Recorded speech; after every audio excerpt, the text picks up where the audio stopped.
नमस्कार, आप देख रहे हैं सुप्रभात झारखंड और मैं हूं आपके साथ सुकन्या सिंह।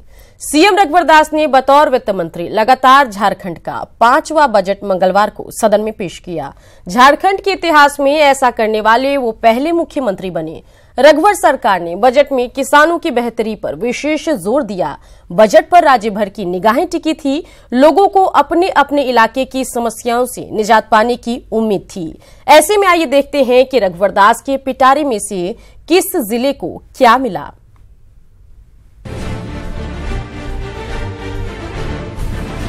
रघुवर सरकार के आखिरी बजट पर सूबे भर की निगाहें टिकी हुई थी। लोगों को अपने अपने इलाकों की समस्याओं से निजात पाने की उम्मीद थी।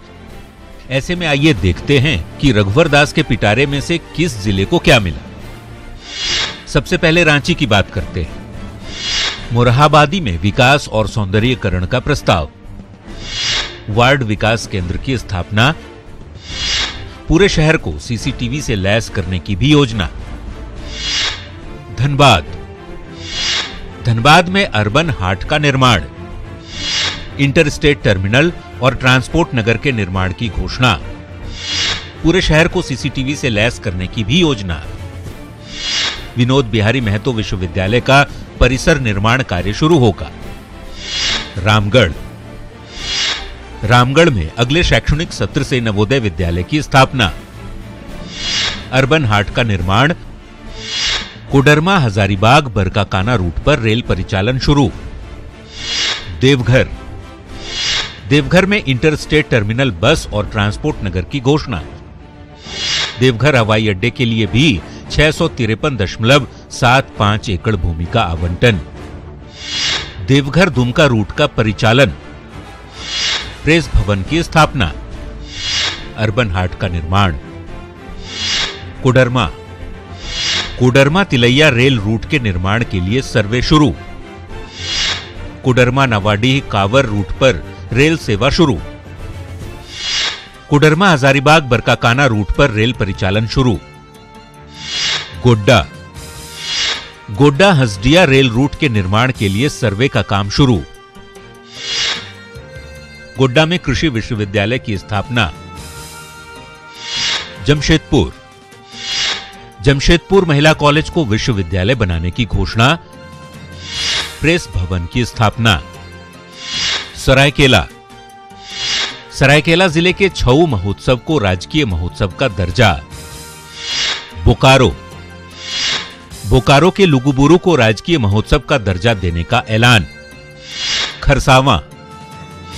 खरसावा में पीपीपी मोड में सिल्क पार्क की स्थापना की घोषणा।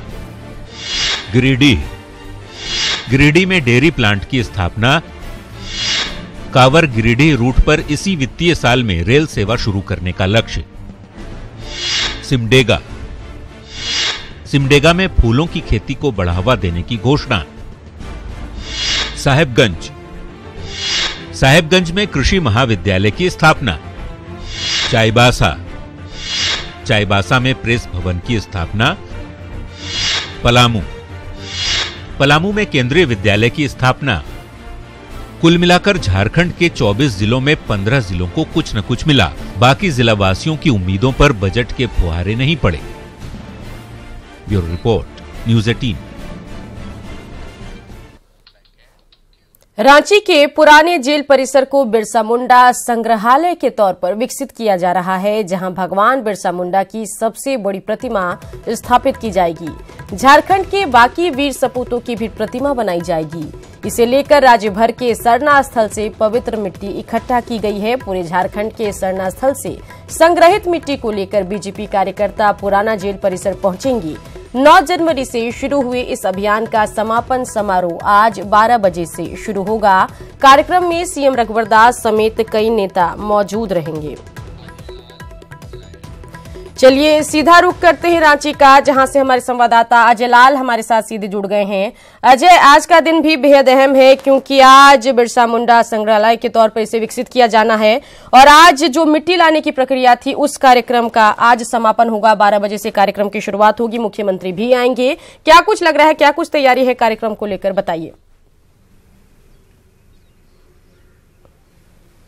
बिल्कुल सुकन्या, एक बड़ा दिन आप कह सकती हैं झारखंड के लिए। जितने भी झारखंड के शहीद हुए हैं, जितने भी वीर सपूत हैं, उनके गांव की मिट्टी लाई गई है मोराबादी मैदान में और यहां से 12 बजे एक यात्रा निकलेगी, पद यात्रा, जिसमें मुख्यमंत्री रघुवर दास भी शामिल हो गए। उस पवित्र मिट्टी के साथ मोराबादी के इस मैदान से लेकर जो पुरानी जेल है रांची का, वहां तक जाएगा और मिट्टी। और मुझे लगता है कि 20 से 30 हजार आदिवासी समाज के साथ ही अन्य समाज के लोग भी होंगे। तमाम मंत्री विधायक के भी आने की संभावना है, मुख्यमंत्री भी मौजूद रहेंगे और उस मिट्टी के साथ पदयात्रा की शुरुआत होगी जो कि पुरानी जेल तक जाएगी। और इसके लिए एक अथक प्रयास किया था न सिर्फ भाजपा के नेताओं ने, बल्कि मुख्यमंत्री रघुवर दास ने खुद भी निगरानी की थी कि जो वीर सपूतों की जो प्रतिमा बननी है पुरानी जेल में, उसी गांव की मिट्टी लाई जाए जहां वो जन्म हुए थे। तो आप कह सकते कि इसमें भावना जुड़ी हुई थी, शहीदों के लिए सम्मान जुड़ा था, जिसका समापन समारोह है। 12 बजे से कार्यक्रम की शुरुआत होगी। मैं इस वक्त खड़ा हूं सुकन्या मोराबादी मैदान में ही, जहां मैं सीधे मंच की तस्वीर दिखाने की कोशिश कर रहा हूं। पूरी तैयारी लगभग हो गई है, जो थोड़ी बहुत तैयारी है वो उसमें भी अभी कारीगर लगे हुए हैं। आप देखेंगे मुख्य मंच ये यहाँ पर है, झारखंड के शहीदों स्वतंत्रता सेनानियों के सम्मान में मिट्टी संग्रहण समारोह। तो आप कह सकती हैं कि एक अच्छा कार्यक्रम, शहीदों के सम्मान के कार्यक्रम। और अच्छी बात है कि आज सुभाष चंद्र बोस की जयंती भी उनका है, तो एक तरह से कह सकते हैं कि तमाम संगम इस तरह से है कि कार्यक्रम को अद्भुत बनाया जाए, वीर सपूतों और शहीदों को पूरा सम्मान दिया जाए। सुकन्या, बिल्कुल नजर बना के रखिए अजय। तमाम जानकारी के लिए आपका शुक्रिया।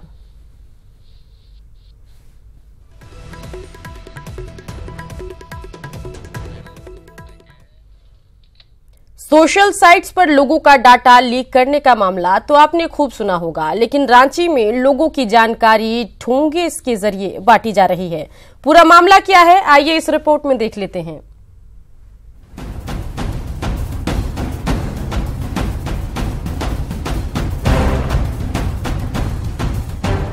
बिट्टू का डिटेल, राजा का डिटेल, सीता का डिटेल, गीता का डिटेल, हर किसी का डिटेल आपको आजकल रांची की सब्जी दुकानों में, किराना दुकानों में देखने को मिल जाएगा। अब ये कैसे संभव हुआ, ये तो वही जाने जिनके पास इन सभी के डिटेल्स मौजूद होते हैं। पर हकीकत यही है कि राज्य में पॉलीथीन बैन होने के बाद हर किसी की व्यक्तिगत जानकारी आपको ठोंगे में देखने को मिल जाएगी।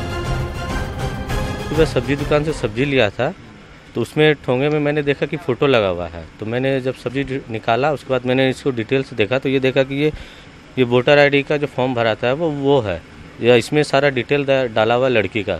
हम लोग नहीं करते, हम बोल रहे कि जब ठोंगा वाला बेचता है तो जब रद्दी ठोंगा होगा तभी ना कब पेपर ऐसी ठोंगा बना के बेचता है लोग। अब तक डेटा लीक करने का आरोप सोशल साइट्स पर लगता रहा है, पर आरोप से परे ये तस्वीर बयां कर रही है कि यहाँ लोगों के डेटा लीक नहीं हो रहे हैं, मानो बांटे जा रहे हैं। राज्य निर्वाचन आयोग तो ऐसे किसी भी आरोप से पल्ला झाड़ रहा है, पर हकीकत ये है कि लोगों का डेटा ठोंगा में मौजूद है। ठोंगा बनाने के काम आ रहा है फॉर्म 6। लोगों के टेलीफोन बिल से बन रहा है ठोंगा। जिसके भरोसे कागजात हैं, उस पर ही अब सवाल उठ रहे हैं। सब्जी और किराना दुकानों में दिख रही लोगों की जानकारियां। ऐसा तो हमारे असर से नहीं कोई ऐसा होता है, क्योंकि हम लोग उसको करके हम लोग गोडाउन में उसको सेफ रखते हैं। ऐसे अगर कोई भी अगर मैटर है तो उसको हम लोग जांच करा लेंगे। सच्चाई की तस्वीर सबके सामने है। जरूरत है कि जिला प्रशासन जल्द ही इस मसले को लेकर पहल करे, क्योंकि सवाल लोगों की सुरक्षा का जो है। मनोज, न्यूज़ 18 रांची। टाटा स्टील की एडवेंचर टीम एक बार फिर एक नए अभियान के लिए आज जमशेदपुर से प्रस्थान करेगी। इस बार लद्दाख की सीमा से सटे हिमालयन रेंज के माउंट कंगरी को फतेह करने का लक्ष्य रखा गया है। टीम पद्मश्री बचेंद्री पाल से प्रशिक्षण लेकर अधिकारी हेमंत पाठक के नेतृत्व में रवाना होगी। पद्मश्री प्रेमलता अग्रवाल भी इस टीम के अहम सदस्यों में शामिल है। ये अभी बहुत ये यात्रा जो अभी हेमंत गुप्ता लीड कर रहा है, तो उसमें काफ़ी एक्सपीरियंस भी उसका है। और ये पहली बार TSF से ये चैलेंज ले रहे हैं हम लोग कि विंटर में अटेम्प्ट कर रहे हैं स्टॉक कांग्रेस, जो कि 20,000 से भी ऊपर में है। और ये तो अभी एक्सट्रीम मतलब विंटर है अभी। हम के गाइडेंस में बोल सकते हैं, क्योंकि जो हमारा एक्सपीडिशन का काफ़ी टाइम से सोच रहे थे, तो हम लोग कनामों का भी सोचे थे विंटर का, और अभी स्टॉक कांगड़ी का डिसाइड किया है। तो तैयारी तो वैसे सब लोग जो TSF के स्टाफ है तो सब लोग इंस्ट्रक्टर बहुत हाईली एक्सपीरियंस है, इतने माउंटेन्स में हमेशा रहते हैं, चैलेंजिंग कंडीशन में रहते हैं। रांची के लोअर बाजार में तैनात ट्रैफिक कर्मी दीपक कुमार को अपनी ड्यूटी करना महंगा पड़ गया। पूरी घटना उस वक्त हुई जब दीपक कुमार अपने पोस्ट पर तैनात थे। तभी निगम का वाहन जेब्रा क्रॉसिंग के नियमों का अनदेखी कर आगे बढ़ गया। निगम कर्मियों को समझाने पहुंचे दीपक कुमार के साथ मारपीट की गई। मारपीट में ट्रैफिक जवान घायल हो गया। वहीं निगम कर्मियों ने भी घायल जवान पर आरोप लगाया है। घटना के बाद पूरे मामले की जाँच में ट्रैफिक SP जुट गए हैं।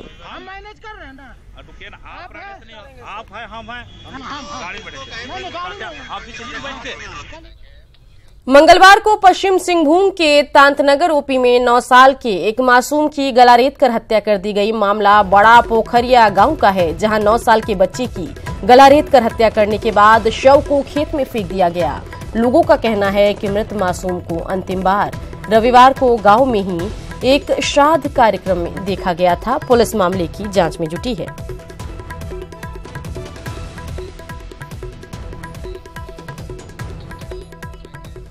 रांची में अपहर्ताओं के चंगुल से भागकर असम का रहने वाला छात्र सागर मंगलवार को गोंदा थाना पहुंचा। सागर की माने तो अपहर्ताओं ने सिलचर से उसे अगवा किया था और रांची के आसपास किसी जंगल में बने 2 मंजिला मकान में रखा था। जिस घर में सागर कैद था उसमें अगवा किए 2 और छात्र कैद थे। वहीं अगवा करने के कारण पूछने पर अपहर्ताओं ने तीनों छात्रों की पिटाई की। सागर की माने तो नेल कटर से खिड़की का ग्रिल काटकर, जी हां, ग्रिल खोलकर उन लोगों ने भागकर अपनी जान बचाई। फिलहाल पुलिस मामले की जांच में जुटी है। तो जब होश आया, मैं किसी अंधेरे कुछ गाड़ी में था शायद, तो तब मेरे को इंजेक्शन दिया गया था। फिर से सेम ऐसा हुआ कि मेरे को थोड़ा थोड़ा आँख खुलने लगा, फिर से मेरे को इंजेक्शन दिया गया। और जब तीसरी बार आँख खुला तब मैं एक रूम में था, और रूम में मेरे साथ और 3 लड़के भी थे। तो मतलब तीनों बाद में हम लोग जो पूछते थे उनसे क्या क्यों लाए, क्या करना है, तो वो लोग हमको मारते थे। तो लाठी से मारते थे, हाथ से भी मारते थे। तो बाद में हम लोगों का बैग हम लोगों को एक साइड में रखा और बैग दूसरे साइड में था। तो उनमें से एक के बैग में नील कटर था। तो हम लोगों ने वो नील कटर लिया और खिड़की का स्क्रू जो होता है ना, वो स्क्रू नील कटर के मतलब एक चाकू मिलता है ना छोटा सा, तो उससे हम लोग वो स्क्रू खोलने लगे। तो स्क्रू खोल के ग्रिल खोल के हम लोग नीचे से एक गैस पाइप होता है ना साइड में पीछे, तो गैस पाइप से नीचे उतर के भाग गए। ये असम सिलचर का बच्चा है, वहाँ पे एक मिसिंग का केस भी हुआ था। ये जैसा ये कहता है कि कुछ लोगों ने इसको किडनैप किया था और ये वहाँ से भागकर आया है। ये जांच का विषय है। असम पुलिस भी इसमें हमारे मतलब उनका सहयोग करते हुए जहाँ तक हो सकेगा हम लोग मामले के तह तक पहुँचेंगे। असम पुलिस के साथ गुमला की बेटी के साथ उसके ससुराल में जुल्म ढाने का मामला सामने आया। भरनू की तमन्ना परवीन का निकाह रामगढ़ में हुआ, लेकिन तमन्ना का आरोप है कि निकाह के 2 महीने के बाद से ही ससुराल वाले दहेज की मांग को लेकर प्रताड़ित करने लगे। मामला भरनू थाने में भी पहुंचा, जिसके बाद ससुराल वालों ने तमन्ना से समझौता कर लिया, लेकिन इसके कुछ दिन बाद फिर से प्रताड़ना शुरू हो गई। फिलहाल तमन्ना का इलाज गुमला सदर अस्पताल में चल रहा है। 2 महीना ठीक से रखा, उसके बाद कभी ठीक से नहीं रखा। मेरे साथ बहुत मतलब संकट, बैठकी उठकी बहुत तरह मार पीट, बहुत जुल्म किया मेरे साथ। तुमको नहीं रखेंगे, तुम पसंद नहीं है। मेरी सास भी बोलती है, मेरा पति भी बोलता है, और अपना भाभी से मतलब अपना मेरे गोतनी है ना, उससे फसल है वो लड़का। मेरा अच्छा से मेरा बेटी रहेगा। एक बेटी है काके पूरा जेवर दिए, सोना का, चांदी को दिए, चांदी का प्लेट दिए हैं, गिलास दिए हैं, चम्मच दिए हैं, फिर पैसा दिए, गाड़ी दिए। फिर दोबारा मांग रहा है कि जाओ 3 लाख रुपया लाओ, तब अच्छा से रखेंगे, तो तुमको मार को फेंक देंगे। रांची पुलिस ने NH पर गाड़ियों से लूटपाट करने वाले गिरोह का पर्दाफाश किया है। नवंबर में नामकुम थाना क्षेत्र में टेलर के ड्राइवर से लूटपाट मामले में 4 आरोपियों को गिरफ्तार किया गया। साथ ही लूटी गई गाड़ी और पैसे भी बरामद किए। गिरफ्तार आरोपियों का आपराधिक इतिहास रहा है।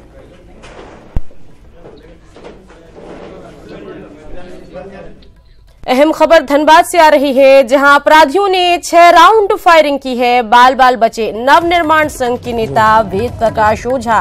घटना से दहशत का माहौल है। घटनास्थल से 3 खोखा बरामद हुआ है। सिंदरी थाना क्षेत्र के रोहड़ा बांध की घटना है।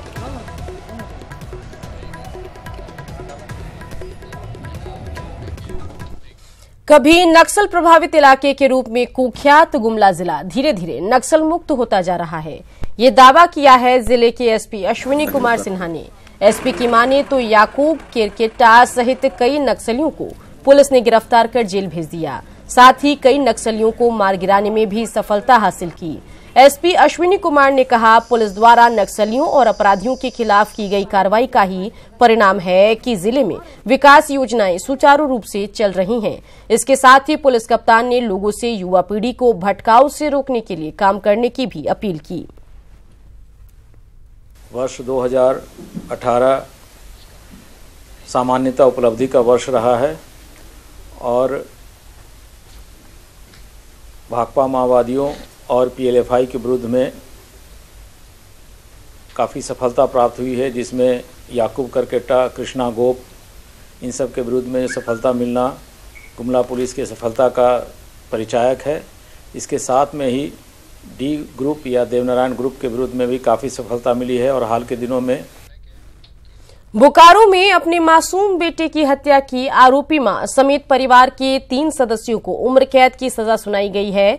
मामला सियालजोरी के मधुलिया का है, जहां जमीन विवाद में एक सौतेली मां और उसके 2 चाचा ने 8 साल के मासूम की हत्या कर दी थी।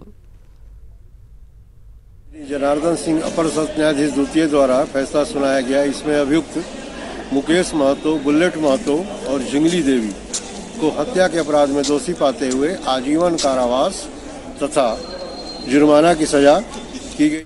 सरकारी अस्पतालों में दवा या फिर इंजेक्शन मुफ्त में देने का प्रावधान है, पर गोड्डा के महंगामा रेफरल अस्पताल में एंटी रेबीज का इंजेक्शन लेने गए एक युवक से अस्पताल कर्मी ने 300 रुपए ले लिए। वहीं जब पीड़ित युवक ने 50 रुपए देकर इंजेक्शन देने की मिन्नतें की तो अस्पताल कर्मियों ने ये कह दिया कि फ्री में इंजेक्शन नहीं मिलेगा। वहीं अस्पताल के चिकित्सा प्रभारी पदाधिकारी ने कहा कि मामले की जांच की जाएगी और जांच में दोषी पाए जाने पर अस्पताल कर्मी पर कार्रवाई होगी। इसको देने के लिए 300 रुपया पैसा मांगा। कौन मांगा था पैसा? पैसा वहाँ का वो जो दवाखाना में जो रहती है वो मांगा। पैसा देकर आप इंजेक्शन लिए हैं? ये यहाँ 300 रुपया पैसा दे के इंजेक्शन लिए।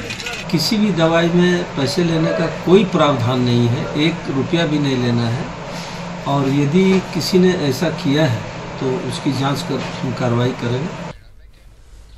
भगवान श्री राम के पद चिन्ह वैतरणी नदी और भगवान द्वारा स्थापित शिवलिंग की वजह से कोल्हान का राम तीर्थ आस्था के अटूट केंद्रों में से एक है। देवगांव में हजारों की संख्या में श्रद्धालु पहुंचते हैं, लेकिन बुनियादी सुविधाओं के अभाव में श्रद्धालुओं को परेशानियों का सामना करना पड़ता है।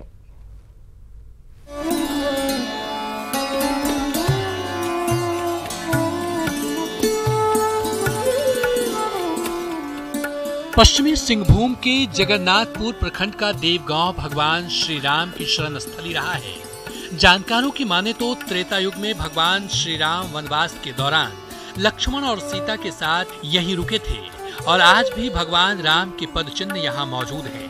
इस पद चिन्ह को राम तीर्थ के नाम से जाना जाता है। कोल्हान में स्थित इस मंदिर के प्रति झारखंड ही नहीं, ओडिशा और बंगाल के हिंदुओं में भी अपार श्रद्धा है। तीर्थ स्थान एक है जो उड़ीसा और झारखंड के बॉर्डर हैं और उड़ीसा और झारखंड के भी लोग, बहुत सारे लोग आते हैं, बहुत दूर दूर से भी आते हैं। ये क्षेत्र 4 मान्यताओं से हिंदुओं के लिए बेहद पवित्र है। पहला, वैतरणी नदी में स्नान करना आज भी उतना ही पवित्र माना जाता है जितना त्रेता युग में। दूसरा, भगवान श्री राम का पवित्र पद चिन्ह। तीसरा, भगवान द्वारा स्थापित शिवलिंग और चौथा ये कि यहाँ अस्थि विसर्जन करना स्वर्ग लोक जाने के बराबर माना जाता है। लोग बताते हैं कि जब भगवान श्री राम शिवलिंग की पूजा करते थे तब सभी देवता यहाँ पहुँचते थे और भगवान श्री राम की पूजा को देखते थे। जब राम ने यहाँ पर पूजा किए शिव जी के, तो बुजुर्ग लोग कहते थे कि पूरब में ब्रह्मपुर है। ब्रह्मा जी ने खुद आए राम कैसे पूजा कर रहे हैं शिव के बोल के, ब्रह्मा जी वहाँ पर बैठ के देख रहे थे, इसीलिए वो गांव का नाम ब्रह्मपुर अभी भी है। और जो हिंदू समाज में जो बोलते हैं बैतरणी पार हो जाता है, इसलिए वो बैतरणी आदि गंगा है। गंगा से 8 साल उम्र उनका ज़्यादा है, इसीलिए बैतरणी को महान माना जाता है। वो बैतरणी में डुबका लगाने से, बैतरणी में अस्थि विसर्जन करने से, बैतरणी में सब माने हिंदू समाज की वो पाप धो जाता है।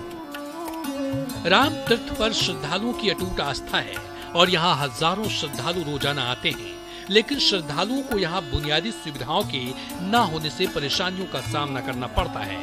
आस्था के इस पवित्र केंद्र पर होटल, शौचालय और अन्य बुनियादी सुविधाएं नहीं है। झारखंड बंगाल की सीमा पर बसे इस तीर्थ को इंतजार है तो सिर्फ विकास का। उपेंद्र कुमार गुप्ता, न्यूज 18, चाईबासा।